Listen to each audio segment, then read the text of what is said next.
4 asks, which of the options below is not a valid constitutional isomer for the following compound? So let's take a look at the one we've got, and then let's compare it first to option A. How can we shuffle the carbons around to get option A? Well, it looks like if we take this methyl and we put it right there instead, that works. A is good. We do have a good constitutional isomer there.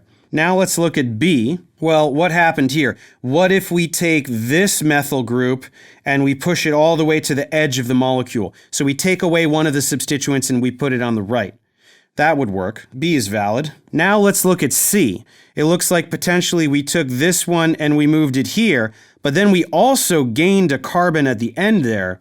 So that seems a little bit fishy. What if we number these? We've got 1, 2, 3, 4, 5, 6, 7, 8.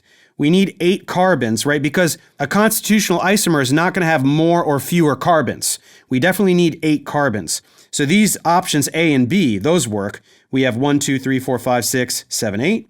And then we have a 7 carbon chain and 1 there. So those work. But this one, 1, 2, 3, 4, 5, 6, 7, 8, 9. Now we have 9 carbons, so that doesn't work, right? This is definitely going to be the one.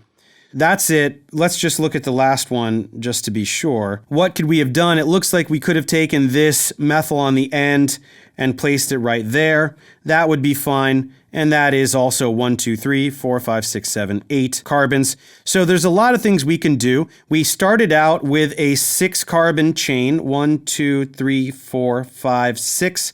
And then we had 2 substituents. Let's circle these substituents. We had 6 carbon chain with 2 substituents.